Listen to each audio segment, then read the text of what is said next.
esta pandemia. Así que, para iniciar, les voy a compartir la pantalla para que todos puedan leer la oración.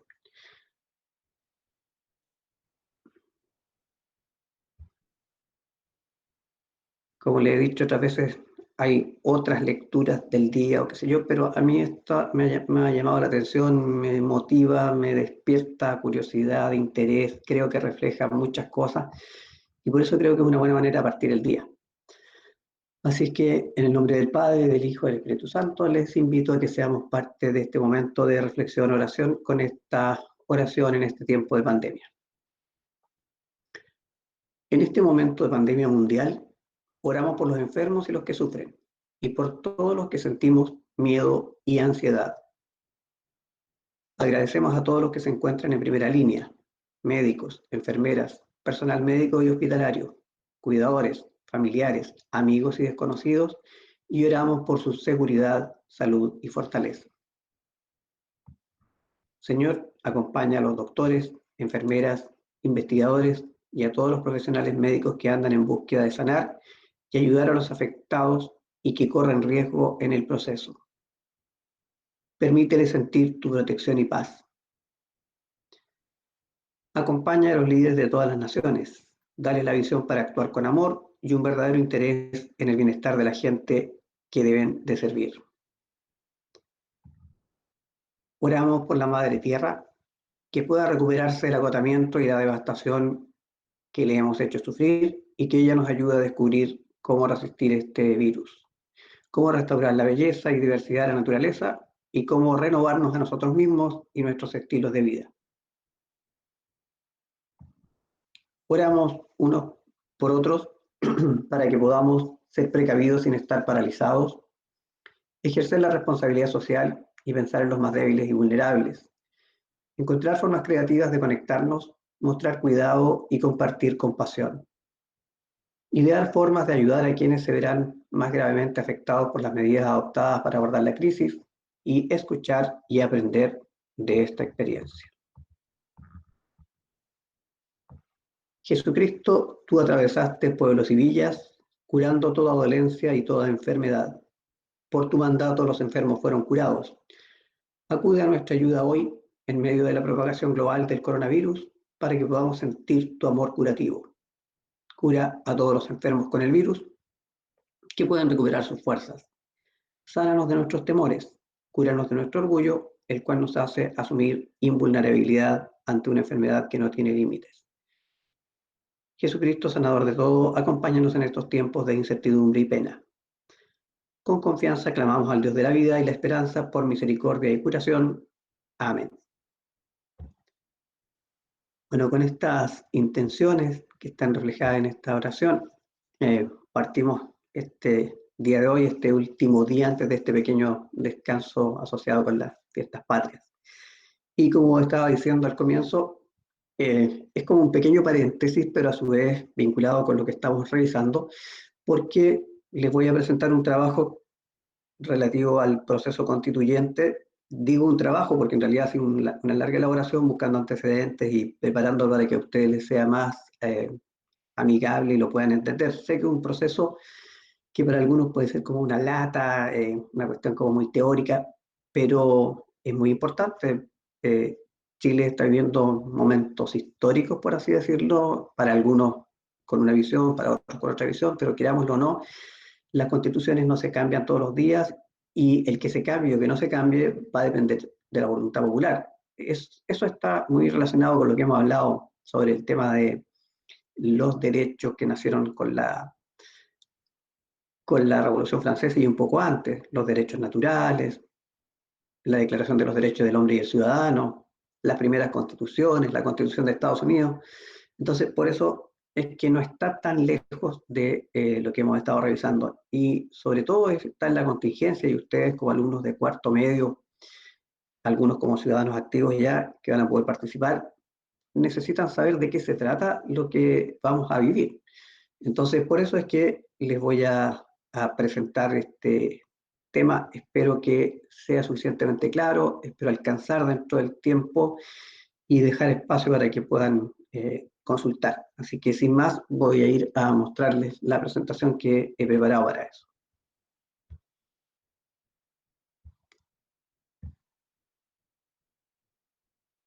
¿Se ve bien, cierto? ¿Sí? Sí. Ya. Bueno, voy a eliminar esto que no se ve ahí. Como les decía, lo que les voy a mostrar es de dónde venimos en términos de política y constitución, a eso me refiero con los antecedentes, y hacia dónde vamos o qué es lo que se viene, pensando en las proyecciones independiente de cuál sea la opción que resulte la que triunfe al final del proceso, porque este proceso es largo, está comenzando recién, no esperemos que esto cambie, no sé, pues en diciembre.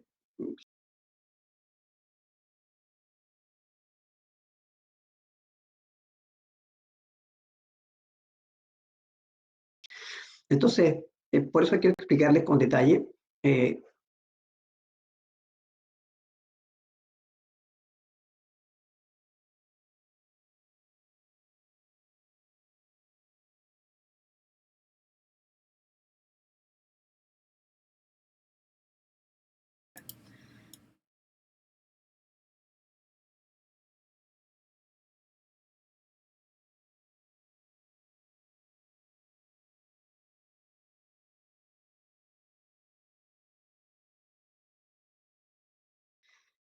como pueden visualizar ahí, el estallido social de octubre va a provocar una reacción política para intentar contener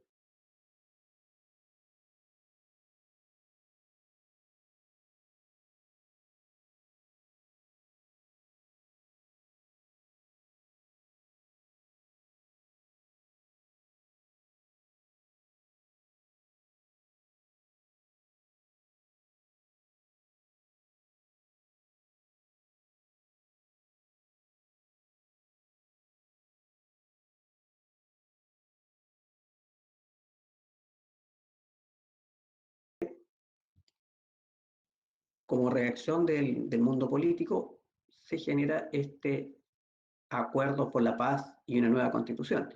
Este es un texto de la prensa, el que yo les presento ahí, y al frente una imagen del canal 13. Básicamente lo que ahí observamos es que el 15 de noviembre oficialismo y oposición acuerdan definir un camino hacia una nueva constitución y ese camino se llama Acuerdo por la Paz y una nueva constitución. ¿Qué es lo que se acordó? No vamos a entrar en tanto detalle, pero este es el documento, ¿cierto? Ahí están las firmas de las distintas personalidades políticas que lo firmaron. El documento tiene 12 puntos y en el primero es un compromiso con el restablecimiento de la paz y el orden público. El segundo punto habla de impulsar un plebiscito. El tercero define detalles de cómo se va a transitar en este camino y el resto de los distintos puntos hablan del proceso mismo, sin entrar en más. Ese es como el punto de partida, aunque hay mucho más, podríamos ir más atrás, pero un poco yendo a la memoria colectiva y a la memoria de ustedes, eh, esto es como un elemento que activa todo este proceso que venía de mucho antes. Así que luego de entender este contexto cercano y la respuesta política, vamos a ver cómo les voy a presentar el tema. Bueno, yo lo organicé en 5 pequeños capítulos.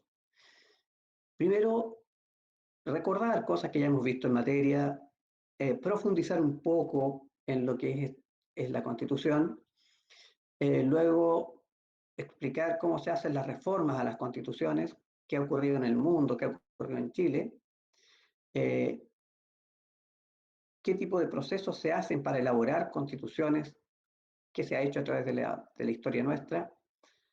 Luego una mirada a la constitución que está vigente. La constitución del 80 está vigente con algunas modificaciones que las vamos a comentar. Y finalmente me voy a detener en explicarles el proceso constituyente que hoy día ya está en curso.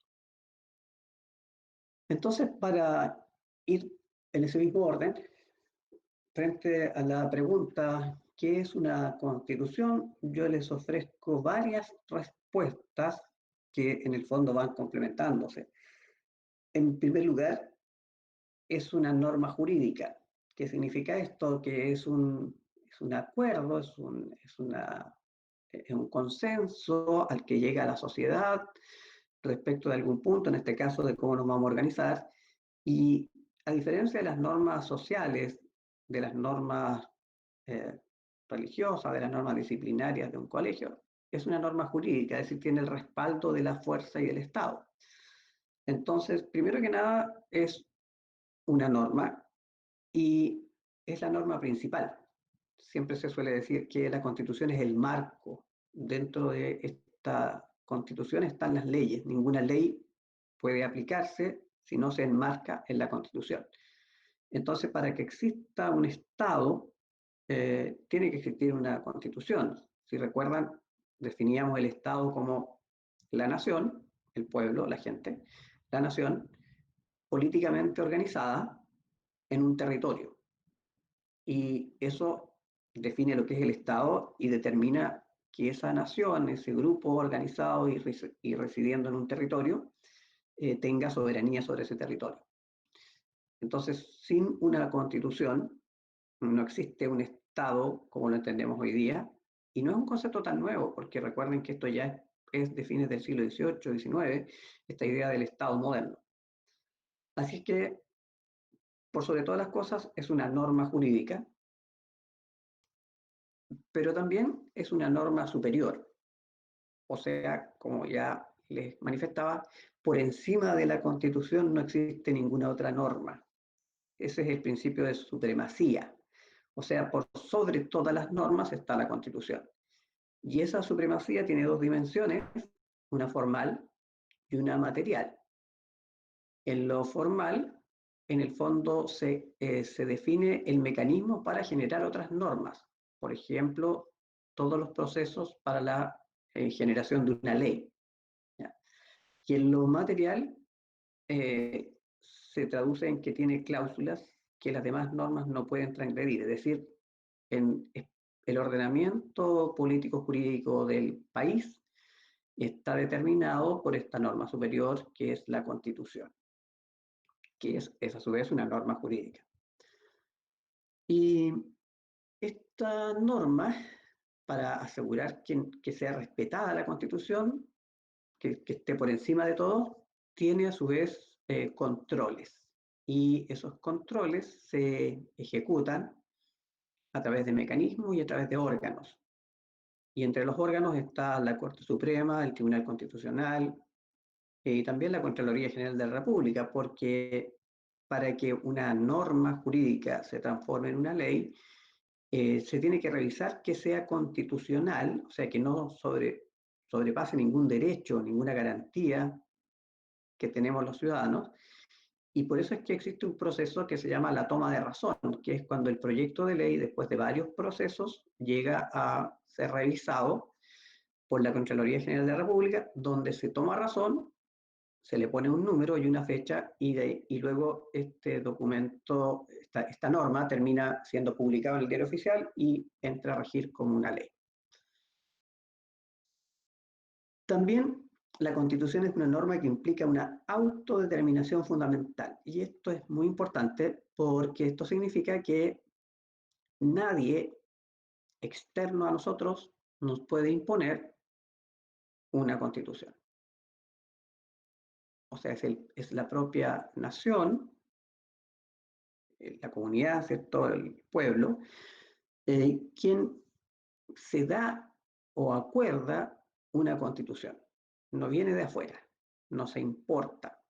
Se pueden tomar algunas ideas, pero la experiencia nuestra histórica nos muestra que en el proceso de ensayos constitucionales, que es del momento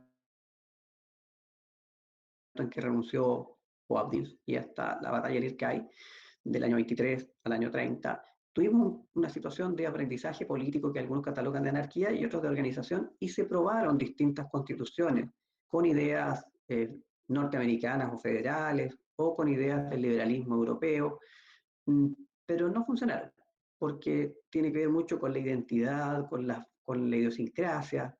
Entonces, cada país tiene su propia constitución y se tiene que generar dentro de la nación. Y por eso es que es tan relevante la manera como se aprueba, ¿no? Porque es un acuerdo en el fondo, como toda norma. Otro elemento para entender por qué es tan relevante el proceso y por qué es tan importante la Constitución es porque es una norma de difícil modificación. O sea, no es una cuestión así que se ajuste y cambie todos los días. Fíjense que Estados Unidos, por ejemplo, tiene la misma Constitución que dio origen a ese Estado. Lo que los norteamericanos hacen es agregarle algunos eh, ajustes que ellos llaman enmiendas, pero no es una gran cantidad de enmiendas, no supera las 30 enmiendas desde que comenzó a funcionar el Estado norteamericano hasta nuestros días. Entonces, mm, las constituciones no se cambian tan fáciles y la misma constitución establece mecanismos para modificar y generalmente esos mecanismos son difíciles de implementar porque está el tema de la cantidad de votos que se requieren, lo que se llama el quórum. Ya vamos a profundizar en eso. Entonces, la Constitución, dice el texto que les he mostrado ahí, revela lo que se denomina la paradoja democrática. ¿Por qué? Porque una generación se desliga de la anterior y pretende imponer a través de la Constitución su visión a generaciones futuras. O sea, dicho de otra manera, la Constitución nace en un contexto para ordenar ciertas situaciones, pero transcurrido el tiempo, esa realidad puede modificarse. Y por eso, como vamos a observar, han habido cambios a lo largo de la historia, tanto en nuestro país como en el mundo. Entonces, para hacer más complejo el cambio, para que no sea tan sencillo y fácil, se establece una cantidad mínima de votos para estar de acuerdo en hacerle las modificaciones que la misma Constitución indica en uno de los capítulos. Después de haber recorrido esta pregunta, ¿qué es la Constitución? Pasamos a una segunda. ¿Para qué sirve? Y sirve para cosas fundamentales. Es muy importante para un Estado, como decía. Sirve para definir ciertos asuntos y sacarlos de la deliberación del legislador. O sea, hay ciertos temas que tienen que estar claros y son permanentes en el tiempo, que no se pueden estar ajustando a cada rato. Y eso es lo que está en la Constitución. Entonces, en la Constitución se van a regular básicamente dos cosas: cómo se organiza y funciona el Estado, cuáles son los órganos, cuáles son los poderes del Estado, cómo funcionan, cuáles son sus atributos, cuáles son los requisitos para ser candidato a algo, cuáles son los requisitos para ocupar una jefatura de un determinado institución pública, etcétera, etcétera. O sea, cómo se organiza el Estado. La organización del Estado está definida en la Constitución y, por otro lado, se regulan los principales derechos que tenemos los ciudadanos. Como lo vamos a ver más adelante, el artículo 19 es el más largo de nuestra Constitución porque ahí están establecidos los derechos. Entonces, por un lado, se trata de ordenar y organizar el Estado y su funcionamiento, y por otro lado, regular los derechos que están asociados con deberes también. ¿Para qué más sirve? Sirve para dar estabilidad. Porque si no existe un marco de orden que nos defina cómo vamos a seguir funcionando, siempre estaríamos a la espera de cambios y las cosas no pueden ser tan cambiantes en cuanto a lo que estamos hablando acá, de tener una estructura base. Entonces, por eso es que la Constitución no se puede cambiar tan sencillamente y deben ser respetados los acuerdos, o sea, lo que está definido en la Constitución, y debe servir para ordenar todo el resto de las normas que tienen que estar por debajo de la Constitución. Ahora, no todo tiene que estar en la Constitución. Por eso decimos que es un marco. No se regula en detalle. Por eso quienes creen que, por ejemplo, en la Constitución se podría definir un sistema previsional. Eso no es tan así. No es para esos detalles la Constitución. Obviamente que según cómo se ordene y se norme, podría influir, sí, pero no es la Constitución la herramienta para resolver asuntos de detalle. Entonces, eh, la Constitución es para lo esencial. Ahora, ¿cómo se clasifican las constituciones?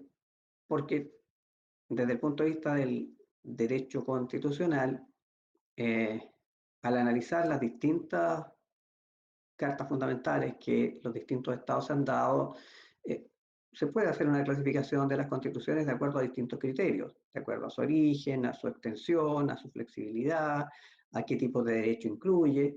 Entonces yo voy a mostrar aquí brevemente cuáles son los criterios que más se usan para clasificar las constituciones. Por ejemplo, podemos ver que hay constituciones que son otorgadas y otras que son pactadas. Como dice ese texto, en que resumí la idea, las constituciones otorgadas son aquellas hechas por un gobierno sin participación del pueblo. Y estos se le entregan a la sociedad.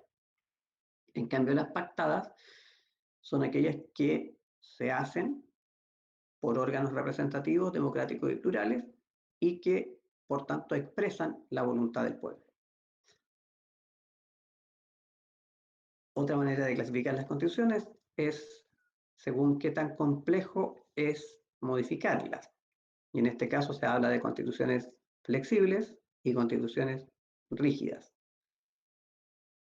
Las flexibles son de más fácil modificación, las rígidas son aquellas que en su capítulo sobre modificación incluyen algunos elementos que la hacen más difícil de modificar, como por ejemplo que no se puede hacer en un solo congreso, sino en dos, y que tenga que haber un plebiscito entre medio antes de hacer el cambio, etc. Otra manera de verlo es constituciones simples y complejas. Las constituciones simples son aquellas que limitan lo básico del poder y los derechos. Y las complejas son las que van agregando otros elementos. Por ejemplo, si ustedes recuerdan en la materia de historia de Chile, uno de los problemas que hubo en el periodo de organización nacional o de anarquía fue que entre las distintas ideas de constitución surgió la constitución del año 23, que se conoce como la constitución moralista, que fue más allá de regular solo el ordenamiento político y los derechos, sino que también incluyó en la constitución elementos vinculados con la conducta y la moral de las personas. Entonces, esa era una constitución compleja. Una mirada más moderna, más actual del constitucionalismo es distinguir entre las constituciones liberales o mínimas y la social o máxima. Aquí el elemento que se toma en cuenta para hacer la distinción tiene que ver con qué derechos son los que son abordados por la Constitución. En el modelo liberal de Constitución se postula que la Constitución solo debe regular eh, algunos aspectos, lo esencial. Ya solo debe contener una regulación del poder, y en lo que dice relación con los derechos se deben abordar los derechos clásicos o de primera generación. Por esto, este tipo de constitución va a ser mínima, o sea, solo se limita a regular el tema del poder del Estado, no el poder de los privados. Entonces, bueno, esta constitución liberal o mínima, que incluye los derechos de primera generación, está muy asociado a los inicios del constitucionalismo. Ya les voy a mostrar un cuadro a continuación donde les hago la diferencia. Las primeras constituciones nacieron en esa línea porque los derechos de primera generación son aquellos que nacieron de las ideas de Locke y de la Declaración de los Derechos del Hombre y el Ciudadano. La Constitución Social, en cambio, establece que esta Carta Fundamental no solo tiene que regular el poder, sino que también consagrar los derechos de las personas. Y en este caso entonces se incluyen, además de los derechos de primera generación, los de segunda y los de tercera. Para entender esto, que es más denso, más teórico, vamos al siguiente cuadro, que les puede quedar más claro. Como observan acá, los derechos de primera generación tienen que ver con los primeros que fueron reconocidos a fines del siglo XVIII. En esos procesos que se vivieron tanto en América como en Europa. La independencia de Estados Unidos y la Constitución norteamericana va a utilizar esos elementos, esos derechos para su Constitución. Lo mismo en las distintas cartas o constituciones que surgieron durante el proceso de la Revolución Francesa. Ahí lo importante era garantizar la libertad de las personas y limitar la intervención del poder en la vida privada de las personas, así como garantizarle a todos participación. Pero esto ya fue un gran avance comparado con lo que había. Acuérdense que en el antiguo régimen las personas eran súbditos, no ciudadanos. Entonces, es un gran avance. Pero el tiempo ha ido transcurriendo y las visiones han ido cambiando. Y así surgieron entonces los derechos de segunda y tercera generación. Los derechos de segunda generación incluye derechos económicos, sociales y culturales. Y estos se fueron incorporando a las distintas constituciones desde finales del siglo XIX y durante el siglo XX. Acá, en el fondo, se busca que se haga efectivo el tema de la igualdad que se proclamaba en la Revolución Francesa. Y por lo tanto, entonces, se trata de ofrecer a todos las mismas oportunidades para el desarrollo de la vida digna. Entonces, la idea es que el Estado sea un garante del acceso de todos a condiciones de vida adecuadas. Y luego vienen los derechos de tercera generación, y estos son mucho más nuevos aún, y estos derechos de tercera generación son de finales del siglo XX, comienzos del siglo XXI, y apuntan a fomentar la solidaridad entre las personas, la conciencia de que somos parte de un todo. Por lo tanto, también promueve las relaciones pacíficas y constructivas, y dentro de los derechos de tercera generación está el tema del derecho a la paz, el derecho al desarrollo, el derecho a un medio ambiente limpio, que obviamente no estaba eso en los de primera generación, porque va a ser recién, ¿cierto?, a fines del siglo XIX, comienzo del siglo XX, que aparece, por ejemplo, la revolución industrial y todo lo que es la contaminación ambiental producto de las nuevas formas de producir y trabajar. Entonces, estos derechos de primera, segunda, tercera tienen que ver con el transcurrir del tiempo y los cambios en las condiciones de vida de las personas, y cómo entonces se pretende que la Constitución vaya más allá de lo que estaba solamente relacionado con los derechos de primera generación.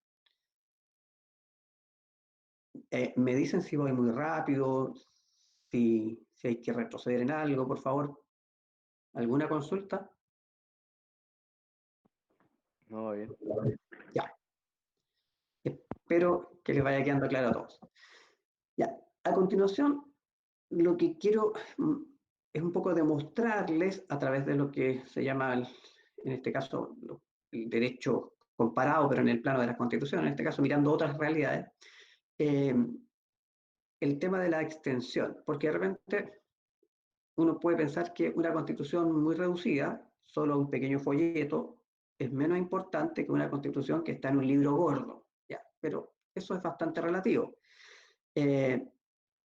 Si observamos este cuadro que les preparé, aquí observamos, considerando el número de artículos, cuál es la realidad de América Latina y la de Europa en relación a la cantidad de artículos que tienen las constituciones.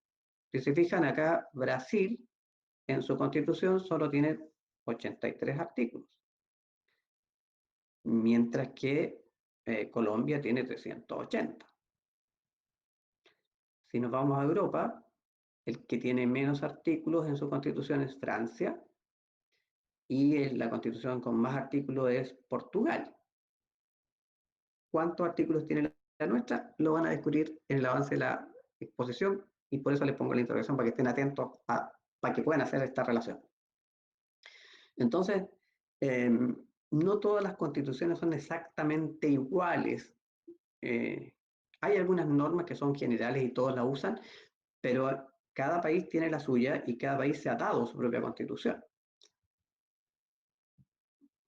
Entonces, como las constituciones pueden ir cambiando y se han dado de distinta manera y existen distintos tipos de constitución, como has podido ver, lo que les voy a presentar a continuación son las reformas que se han hecho a las constituciones más importantes que ha tenido nuestro país. Ahí les presento eh, de 1833, ¿cierto? Que tuvo una larga duración, casi llegó a completar 100 años, duró hasta 1925.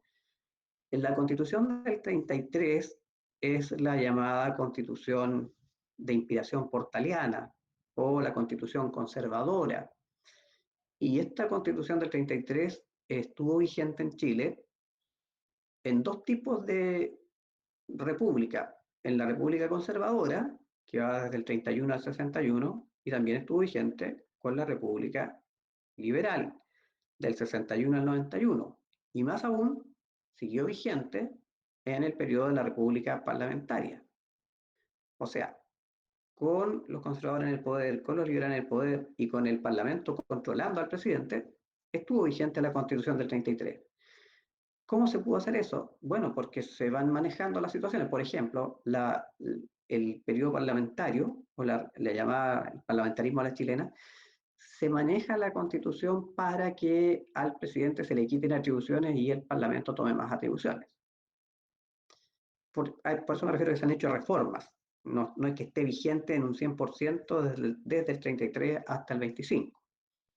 Lo mismo ocurre con la del 25, la constitución del 25, llamada la constitución de Alessandri, porque nació en los tiempos de el León de Tarapacá, ¿cierto? Don Arturo Alessandri Palma, y él es un presidente del periodo de la República Parlamentaria que de alguna manera, por las circunstancias y por su propia voluntad también, ayudó a que se hiciera una modificación a la constitución para que no ocurrieran las situaciones que estaban dándose.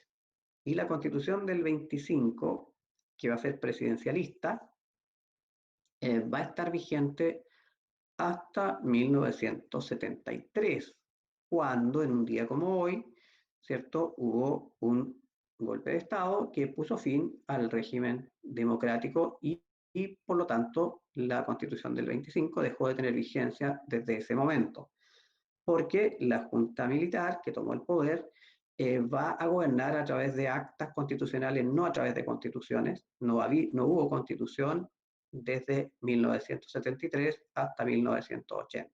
Lo que hay son 4 actas constitucionales que surgen de otra forma, no es como la constitución, ¿ya? Porque estamos en un estado de excepción. Luego, en 1980, surgirá la constitución que está vigente hasta hoy, pero no exactamente porque le puse dos portadas ahí, la del 80 propiamente tal y la que está vigente hoy día que tiene algunas modificaciones que son las que les voy a explicar. ¿Ya? Se habla de que la constitución del 80 es la de Pinochet, que es la misma, etcétera, pero vamos a mostrar que tan así no es. ¿Ya? O sea, la constitución del 80 ha sido modificada a lo largo de, como todas, ¿ya? Y lo sustantivo a lo mejor está, y por eso a lo mejor es que hay que eh, hacer una nueva constitución.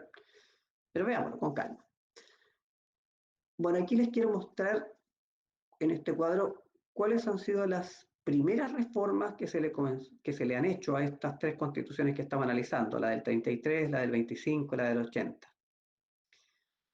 Fíjense que a la constitución del 33, que como les explicaba, estuvo vigente en la República Conservadora, en la República Liberal y en la República Parlamentaria, la primera reforma se le hizo el año 1871, después que habían transcurrido 38 años.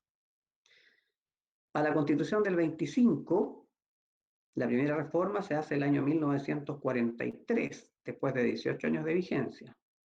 Y a la constitución del 80 La primera reforma se le hizo el año 1989, transcurrido apenas 8 años. O sea, quiero demostrar con esto que cómo ha sido el proceso de los cambios y que las constituciones no duran eternamente de la misma forma que fueron gestadas. ¿Cuántas reformas se le han hecho a estas tres constituciones que estamos analizando? La del 33, la del 25 y la del 80. A la de 1833, que estuvo vigente por 91 años, se le hicieron 12 reformas. A la Constitución de 1925, que estuvo vigente por 48 años, hasta 1973, se le hicieron 10 reformas. Y a la Constitución del 80, hasta el año 2018, se le hicieron 41 reformas. Y podríamos decir 42 si agregamos esta que se está haciendo ahora, que tiene que ver con el proceso de reforma constitucional para que se haga este plebiscito que se está proyectando. Ya, no sé si van dimensionando lo que trato de mostrar.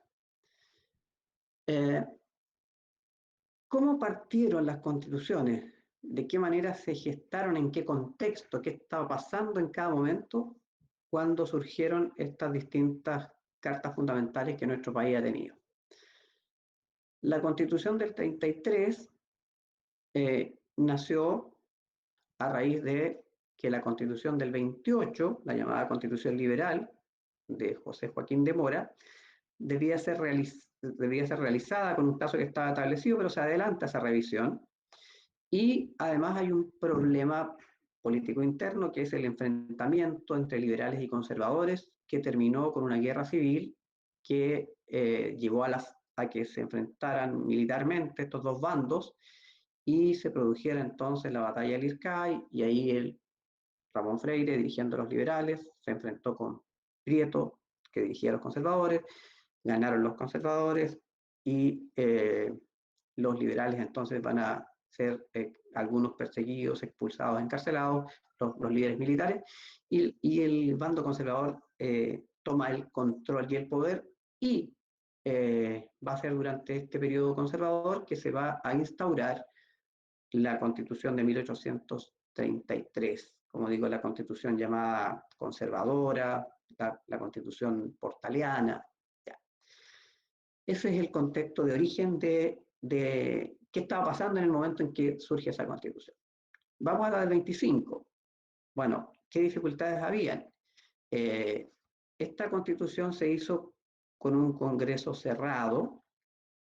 El presidente de la República había pedido un permiso para salir del país a raíz de la inestabilidad que había. Esa expresión ruido de sable tiene que ver con la intervención militar en una sesión del Senado o del Congreso para acelerar algunos cambios, porque el gran problema que enfrentó Alessandri era que había mucha problemática no resuelta en el plano social, de sueldo, incluido hasta los militares.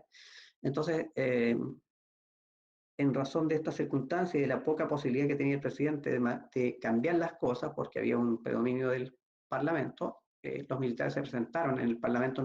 Esto no es es entrar armado, a ser parte de una sesión como público, pero se tomó como una advertencia y el Congreso tuvo que acelerar los cambios para las leyes de orden social, incluido algunos cambios en los sueldos de los militares. Y como vamos a ver más adelante, se hace una comisión, eh, ya la vamos a explicar con más detalle, para elaborar esta Constitución del 25. Y entre medio está la dictadura de Ibáñez y una crisis económica que afectó al país en esos tiempos. Entonces, siempre ha sido en contextos complejos. Y la Constitución del 80 se da en un contexto en que había un gobierno autoritario, ¿cierto? Después del 73 tenemos todo este periodo de la Junta Militar de Gobierno, y adicionalmente está asociado a esto la crisis económica del 82, y esta constitución tiene un gran mérito, que es regular el retorno al sistema republicano democrático con disposiciones transitorias para ir paso a paso en el proceso. Entonces, lo que quiero graficar con este cuadro es que las constituciones, las más importantes que ha tenido Chile, han nacido en un contexto con alguna complejidad. Ahora vamos a cómo se hacen los cambios a una constitución o cómo se hacen las constituciones, si es que queremos hacerla completa de nuevo. Bueno, hay varios mecanismos. Un primer mecanismo es que el Congreso o Parlamento sea el que haga la Constitución. Y el Congreso puede hacer la Constitución de dos maneras. Una es lo que está contemplado en la propia Constitución, es decir, que dentro de sus facultades ordinarias se puedan realizar las modificaciones de acuerdo al capítulo que la Constitución misma define de lo que se puede y cómo se debe modificar. La segunda opción es que se elija a un Congreso constituyente para que elabore una nueva Constitución y ese Congreso electo para ese fin eh, termina con una propuesta que debe ser plebiscitada. Ese es un mecanismo, que intervenga el Congreso o Parlamento, que en el fondo son dos tipos de Congreso, ¿cierto? Un segundo mecanismo es la Asamblea Constituyente. Es una posibilidad también. La idea es que se elija un órgano colegiado, sin varios integrantes, para que realicen esta tarea de hacer la Constitución. Esta Asamblea Constituyente tiene como único razón de su existencia hacer la Constitución. Por lo tanto, una vez completada la tarea, esta Asamblea se disuelve. Y lo que la Asamblea Constituyente elabore puede llevar asociado un plebiscito ratificatorio, es decir, que las personas también se puedan manifestar respecto de si les gusta o no les gusta el resultado de ese proceso. Otro mecanismo es la idea de que sea una comisión de expertos, qué sé yo, abogados, constitucionalistas y especialistas en el área, que a estas personas, por su expertise, por su formación, se les entregue la tarea de elaborar una constitución y que luego sea aprobado o revisada por el Congreso. Como ven, hay distintos mecanismos. Y aquí les muestro incluso algo más, que si miramos a nivel de comparación con el resto del mundo, qué procesos se han utilizado, podemos ver ahí que en América Latina la Asamblea Constituyente es la que, en términos porcentuales, tiene el más alto porcentaje, un 46% de los, de los cambios o modificaciones a las constituciones o cambio de constitución se ha hecho por esta vía. En Congreso Constituyente un 18%, Comisión de Expertos también se ha dado, solo por el Congreso, Poder Legislativo un 21%, y si vemos a nivel mundial, fíjense que la Comisión de Expertos tiene un porcentaje más alto que la Asamblea Constituyente o que sea solo el Poder Legislativo. Entonces, nosotros vemos que en la realidad actual, ¿cierto? Y las presiones o las voces van hacia la idea de la Asamblea Constituyente. En el caso nuestro, ahora digo yo. Pero esto es lo que ha pasado en distintos contextos, en distintos momentos, en distintos lugares. Vamos a ver ahora cómo se hicieron. ¿Cuál fue el mecanismo que se ha ido usando en Chile para la del 33, la del 25 y la del 80? En el caso de la Constitución del 33, lo que se usó fue la Asamblea Constituyente Mixta. Y aquí está el detalle, lo traté de acortar, abreviar lo más posible, para no entrar en ser muy latero. La Constitución del 28, que era la liberal, establecía que una convención debía revisar el año 36. Sin embargo, este proceso se adelantó por la crisis que ya expliqué, la tensión entre liberales y conservadores, la guerra civil y todo. Bueno, el año 31, después de la batalla de Vizcay, el Congreso eligió una convención, la llamada Gran Convención, que es mixta. ¿Por qué es mixta? Porque hay gente del Parlamento, 16 diputados, y ciudadanos comunes y corrientes, pero con Entonces, esta comisión de 16 diputados y 20 ciudadanos es la que va a formar la gran convención y eh, fue convocada el 1 de octubre, se reunió de nuevo el 25 de octubre del año 32 y estudió el anteproyecto estuvo trabajando en el proceso hasta el 17 de mayo del 33. Luego el texto fue presentado al Congreso, ¿cierto? Y el texto fue aprobado por la Gran Convención, por este grupo que se había formado, por 31 votos a favor. Y se promulgó el día 25 de mayo de 1833 y se juró en los diversos pueblos de Chile. Me faltó agregar ahí un tema de espacio, porque a lo mejor para algunos no era relevante, que adicionalmente al juramento y a los actos que se hicieron en las distintas ciudades, la Constitución del 33 también conllevó dentro del proceso de juramento y aceptación de esta carta misas. Y ustedes dirán, ¿y qué tiene que ver la política con la religión? Bueno, estamos en el año 1833 y la Constitución declaraba que el Estado de Chile tenía un compromiso religioso, es decir, la única religión que se permitía que se expresara públicamente era la católica apostólica romana. Había un artículo que después va a ser modificado, que era el artículo 5, que establecía entonces que el Estado de Chile tenía un compromiso religioso. Por eso, dentro de la celebración por la nueva Constitución, se incluyeron misas. ¿Qué pasó en la Constitución del 25? La Constitución del 25 fue hecha por una comisión de expertos. Acá el presidente Arturo Alessandri nombró una comisión consultiva, se fijan, harto más amplia que la anterior, 122 integrantes, y se dividió en dos. Una encargada de la organización y funcionamiento de la Asamblea Constituyente y otra encargada de las reformas. Entonces, por un proceso que fue siendo llevado a cabo, según este detalle que les muestro, esto vamos a ver que finalmente, después del trabajo de la comisión, había un plebiscito y el plebiscito contemplaba tres opciones. No sí, no, sino que no apruebo y rechazo, sino tres opciones. Un voto rojo que implicaba aceptar lo que se estaba votando, un voto blanco que implicaba rechazo y un voto azul que implicaba mantener el texto anterior.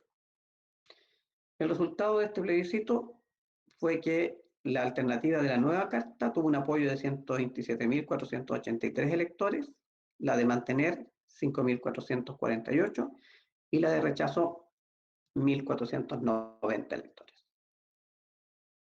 No participaron o se abstuvieron de ir a votar en este proceso el 54,63%.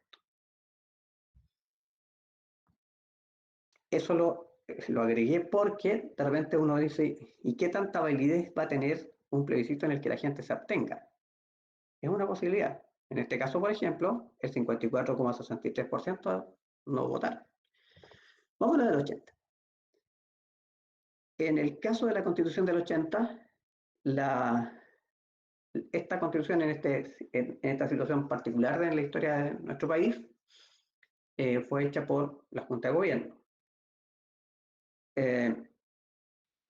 Como no estaba vigente la Constitución del 25, como les comenté hace un rato atrás, sino que las 4 actas constitucionales, entonces esta Constitución se dictó en ejercicio de los poderes constituyentes de la Junta de Gobierno. O sea, la Junta de Gobierno, que es una junta militar, tomando en cuenta estos decretos leyes que están enunciados ahí con esos números, asume entonces este proceso y se define en 3 etapas. En primer lugar, una comisión asesora. En segundo lugar, el trabajo del Consejo de Estado. Y en tercer lugar y final, el análisis de la Junta de Gobierno. Ahí están los marcos temporales, cuántas sesiones y cuánto tiempo de trabajo hubo en cada caso.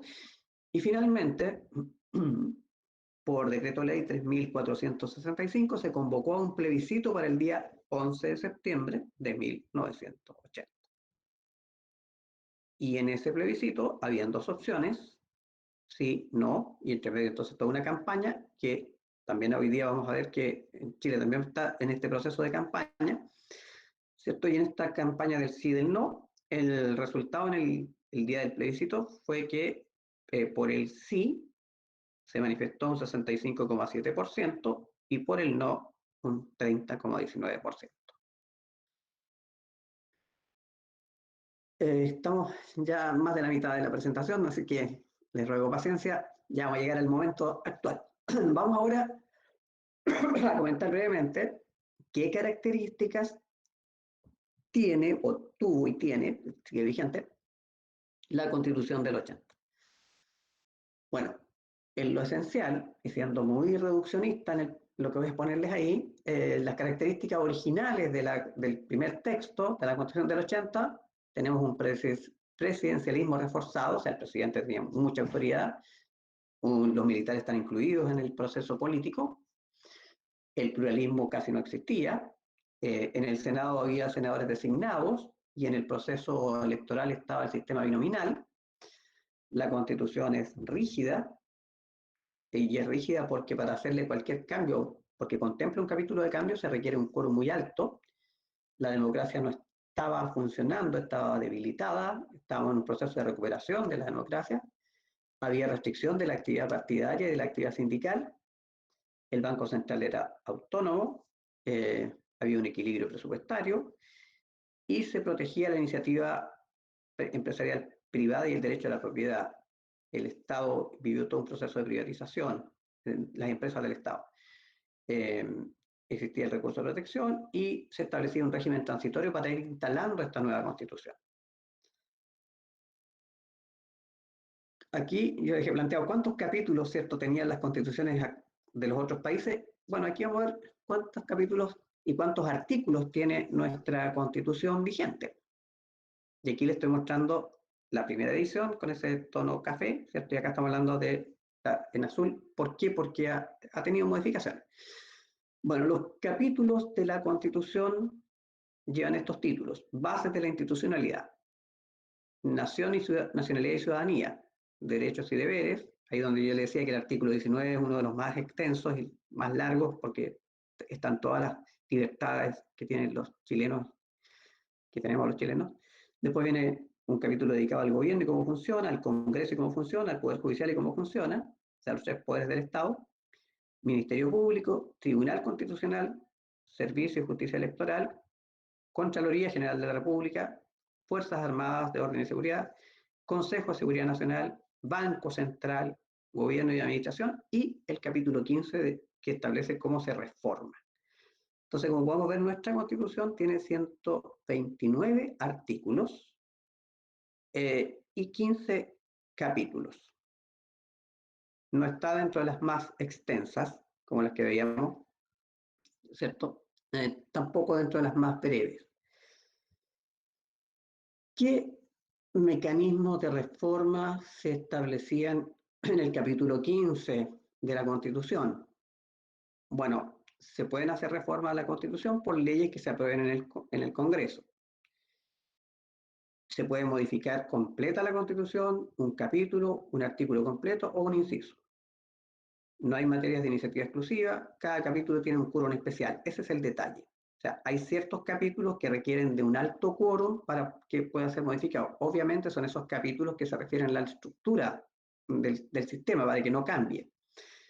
Bueno, no voy a ir con tanto detalle. Lo que quiero centrarme aquí es que la Constitución del 80 también tenía un capítulo dedicado al proceso de reforma, pero que está determinado por conseguir un alto quórum.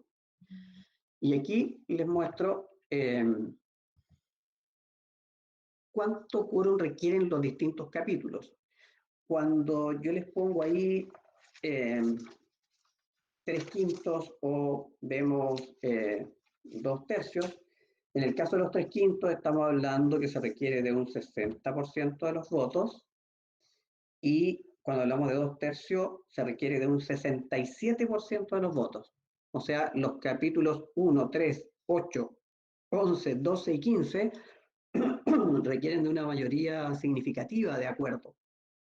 Y esto no es tan sencillo porque siempre recordarán que en todo sistema político hay oposición y gobierno y otros grupos además. Entonces, conseguir estos porcentajes de votos, estos quórum, no es tan fácil, ¿no? En los primeros capítulos que están ahí, el 2, el 4, el 5, el 6, 7, 9, 10, estamos hablando de un, les decía, 60%, pero para lo que es estructural de la Constitución, estamos hablando de un 67%. Entonces, los quórums son los mecanismos para que la Constitución no sea tan sencillo de cambiar. Ya, ¿qué reformas? No sé cómo estamos con la hora, no quiero, tenemos 20 minutos todavía. ¿Qué reformas se le han hecho a la Constitución desde el 80 hasta ahora? Bueno, esta Constitución, que rige ya hace 33 años, contempla hasta la fecha más de 35 modificaciones. Y la mayor cantidad de modificaciones se implementó el año 2005, en tiempos del presidente Lagos, cuando se hizo lo que se llama la Gran Reforma. Pero, dado los quórum, no todas las modificaciones han sido tan de peso, tan sustantivas, han sido más bien reformas menores. Por lo tanto, entonces, no se han modificado grandes aspectos fundamentales de la Constitución. Y como insisto, esto está dado por los quórums que están dados para modificar los distintos capítulos. Les voy a mostrar algunos ejemplos de reforma que se ha hecho. Aquí el ejemplo es la duración del periodo presidencial. Cuando nace la Constitución del 80, el presidente de la República duraba en su cargo 8 años. Eso decía el texto original. Y esto se aplicó con el presidente Augusto Pinochet. Digo presidente porque la misma Constitución estableció que de momento que regía la Constitución, ¿cierto? Se imponía el sistema presidencial o ya no estaba la Junta de Gobierno gobernando, sino que un presidente de la República, que en este caso era el presidente de la Junta.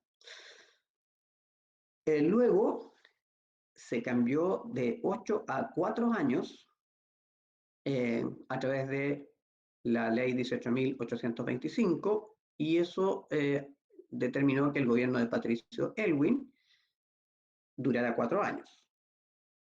Enseguida se volvió a modificar por la ley 19.295 y se amplió a 6 años. Y esos 6 años fueron aplicados a los gobiernos de Eduardo Frei Ruiz-Tagle y Ricardo Lagos Escobar.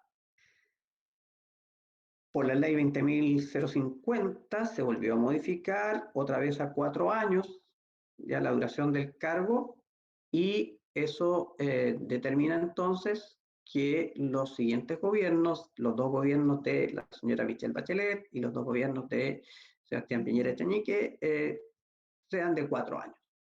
O sea, este es un ejemplo de reforma que se le ha hecho. Otras reformas que aún no se han hecho y que están ahí impuestas en la mesa tienen que ver con la idea de que el voto sea obligatorio. Les recuerdo que también una reforma fue hacer el voto voluntario, porque antes el voto era obligatorio, y luego se discutió que se hiciera el voto, la inscripción automática y el voto voluntario. Y hoy día se está pensando en modificar nuevamente la Constitución, pensando en que la participación ciudadana sea obligatoria para tener más respaldo en los procesos eleccionarios. Otra discusión o reforma que está a la vista, ¿cierto?, es la reducción del número de parlamentarios. Y hay otras más, solo esto a modo de ejemplo. Vamos ahora a lo que les interesa. Este es el último capítulo. Hago un alto para preguntar si hay alguna duda hasta aquí. Consulta. Se quedaron dormidos, fue muy latero. Bueno, Ya, vamos ahora, esto yo creo que les va a despertar más interés, porque tiene que ver ya con lo que estamos a punto de ser partícipes. Y acá, insisto, lo anterior a mí me pareció útil, no por un tema de cultura general ni por materia, sino que no podemos ignorar cómo se han generado las cosas y qué es lo que ha pasado y cómo se han manejado anteriormente para proyectar qué podemos hacer. No podemos inventar cosas, sino que hay que mirar un poco lo que se ha hecho y ver qué ha resultado mejor. Entonces vamos ahora, entonces, en este capítulo quinto de esta presentación, al proceso constituyente.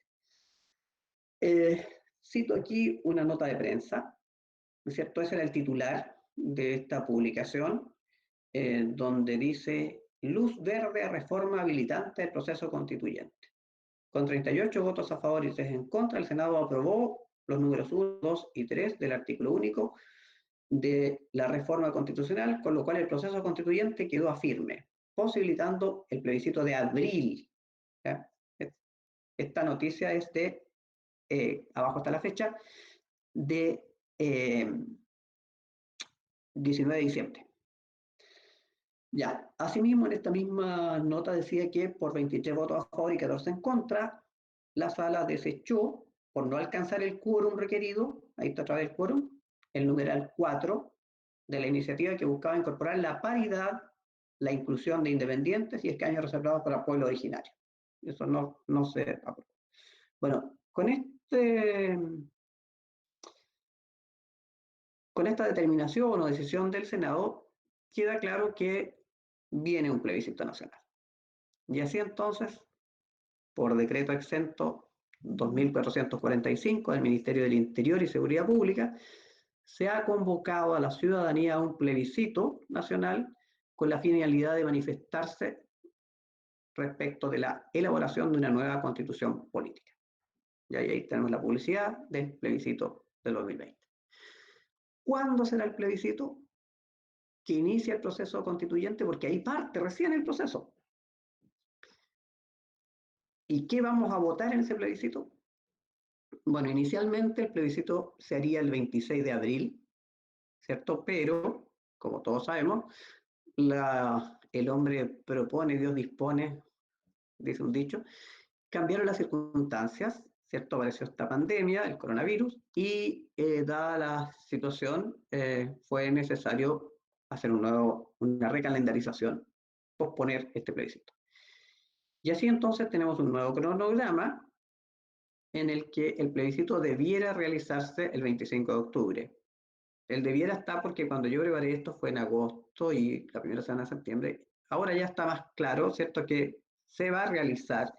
Ahora puede que las circunstancias cambien, porque podemos estar también en una crisis muy compleja y a lo mejor todavía falta para el 25 de octubre, pero faltan poco más de 40 días, ¿no? Entonces, de acuerdo al nuevo cronograma, habría un plebiscito el 25 de octubre para iniciar este proceso. ¿Qué pasa? ¿Qué va a ocurrir si se aprueba la idea de elaborar una nueva constitución? Si triunfa esa opción en el plebiscito, el presidente tiene que convocar a elección de los miembros de la Convención Mixta Constitucional o la Convención Constitucional. ¿Por qué? Porque a los ciudadanos que están habilitados para participar en este proceso se les va a hacer las dos preguntas: si quieren cambiar, si quieren mantener, y adicionalmente, ¿qué mecanismo se va a usar para el cambio? ¿Qué prefiere usted?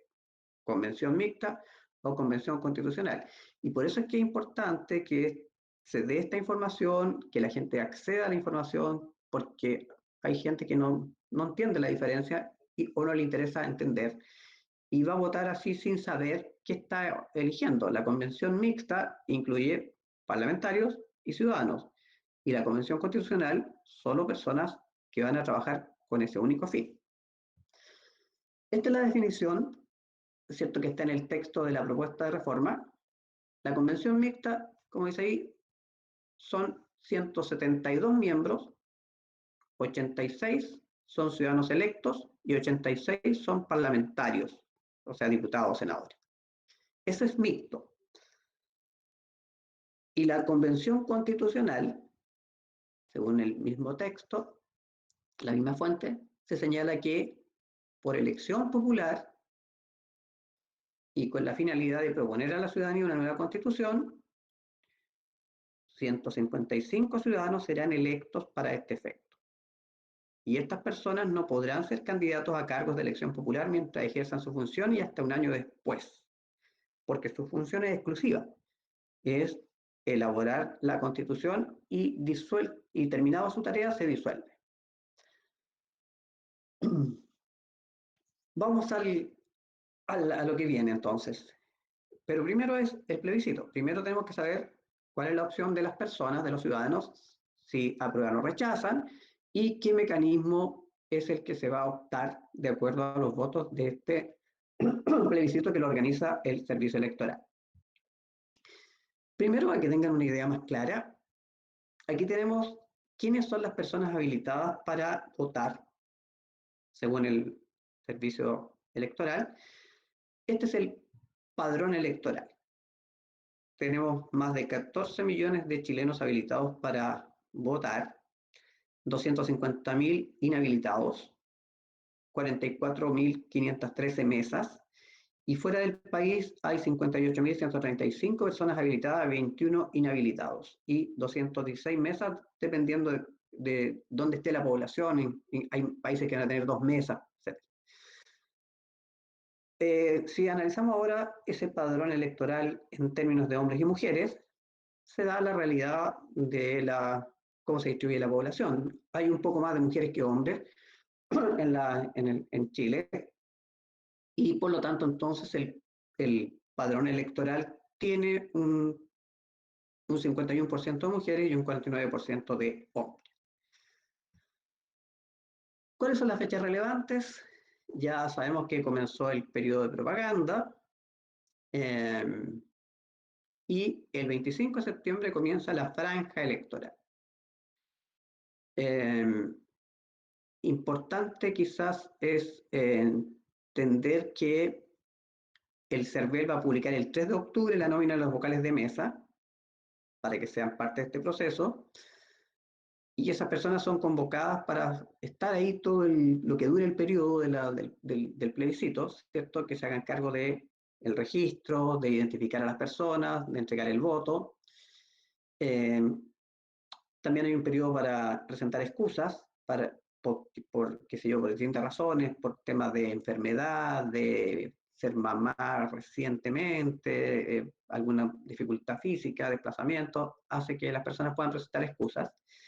El 7 de octubre vence el plazo para presentar excusas y el 10 de octubre se publica la nómina de vocales reemplazantes a los que presentaron excusas.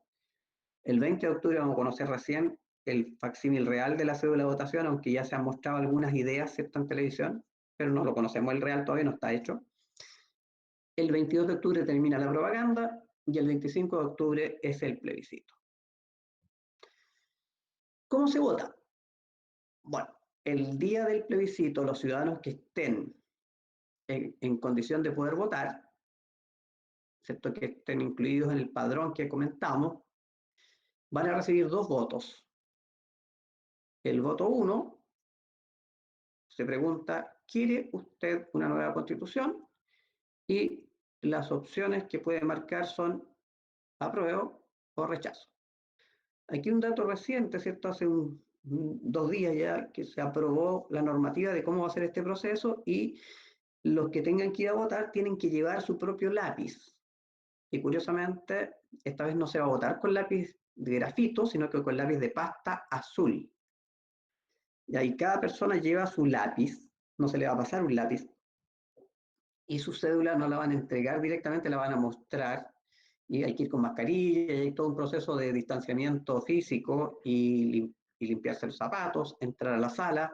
No hay cortinas ahora en la cámara secreta, solamente está cerrada por los lados, para que no tenga que el votante tocar nada, y luego de marcada su preferencia, guarda su lápiz, entrega el voto. Y los vocales de mesa están con mascarilla, guantes y protector facial. Ese es un voto. El segundo voto que se recibe es el que dice esto: ¿qué tipo de órgano debiera redactar la nueva constitución? Dice debiera porque podría ganar el que no haya que hacer ninguna constitución. Seguido de las respuestas convención mixta constitucional y convención constitucional. Hay una breve explicación en el voto. Si ustedes se fijan, ahí dice convención mixta integrada por partes iguales, por miembros elegidos popularmente y parlamentarios o parlamentarios en ejercicio. Esa es una opción.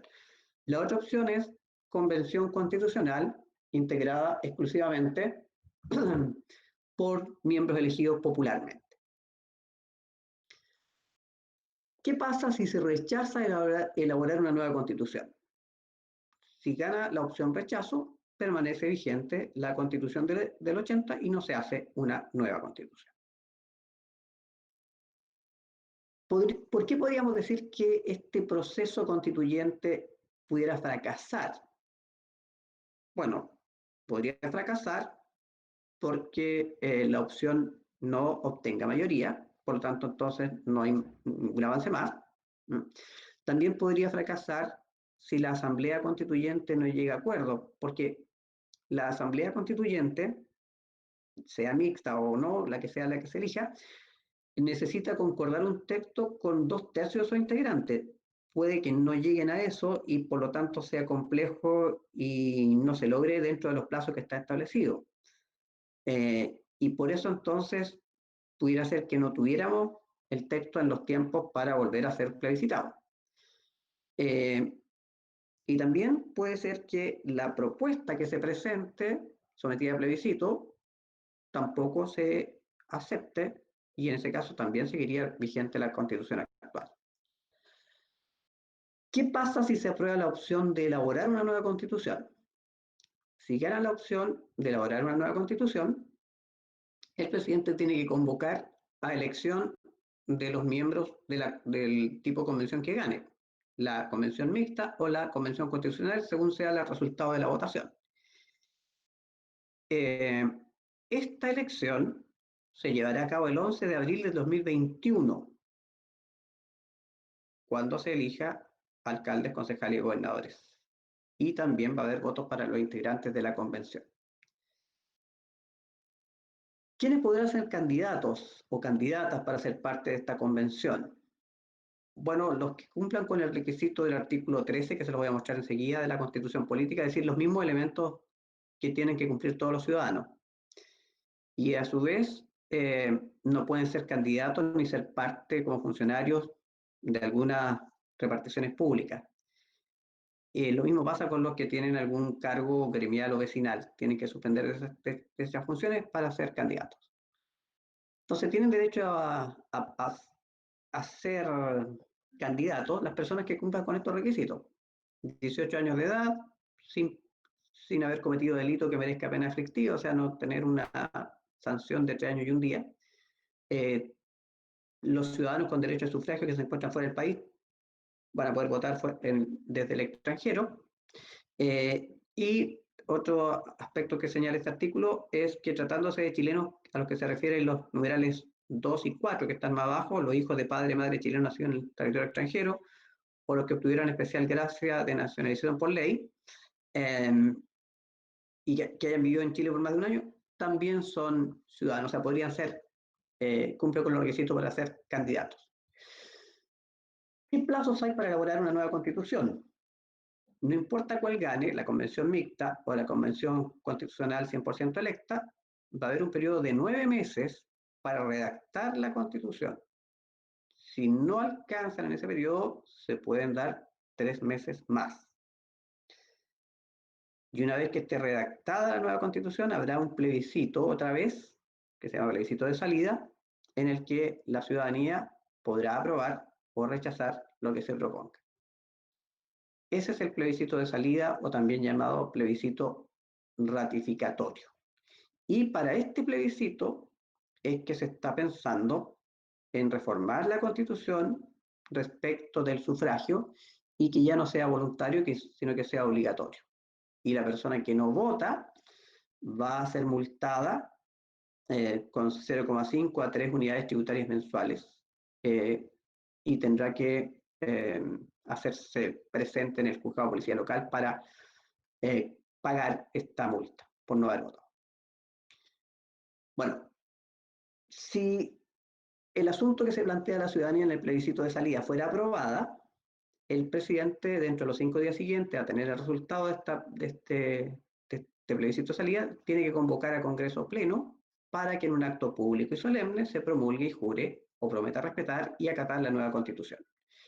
El texto va a ser publicado en el diario oficial dentro de los 10 días siguientes y a partir de esa fecha va a quedar derogada la presente Constitución.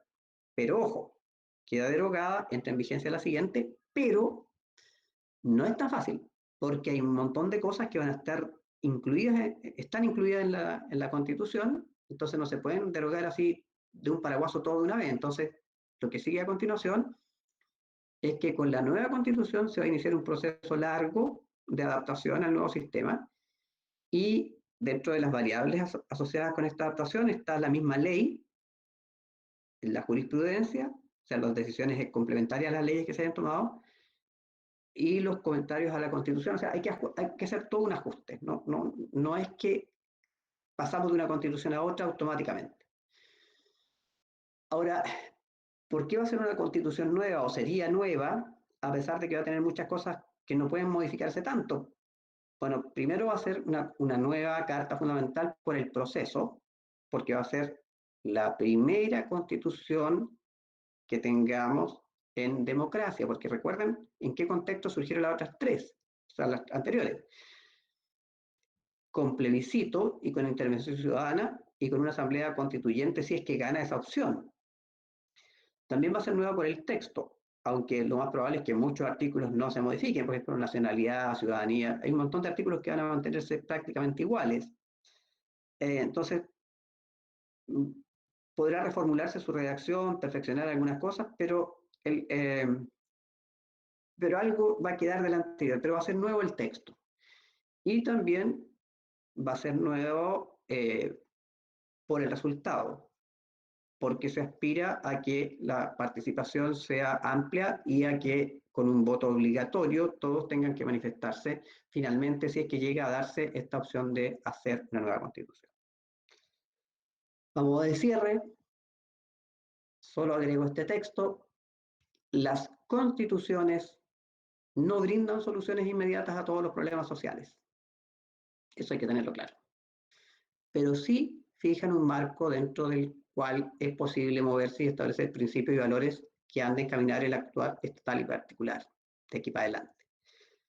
Les dejo como referencia si quieren saber un poco más y en otro modo centrado solamente en el proceso, está la página de la Biblioteca del Congreso Nacional, Ley Fácil, Proceso Constituyente, donde está detallado cada situación pregunta a pregunta.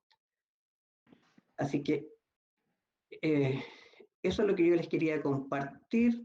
Me parecía que no podía yo, como profesor de ustedes, no darme este espacio, darles a ustedes este espacio y esta oportunidad para que conocieran informadamente los que van a participar del proceso, sepan qué están votando cuando marquen sus opciones en los dos votos.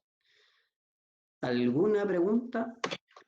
Sí, oiga, profe, yo había leído ¿Sí? que quienes podían ser parte de la convención, ya sea mixta en el sector constituyente o plenamente constituyente, no solo tenían que ser ciudadanos, sino también tenían que ser letrados.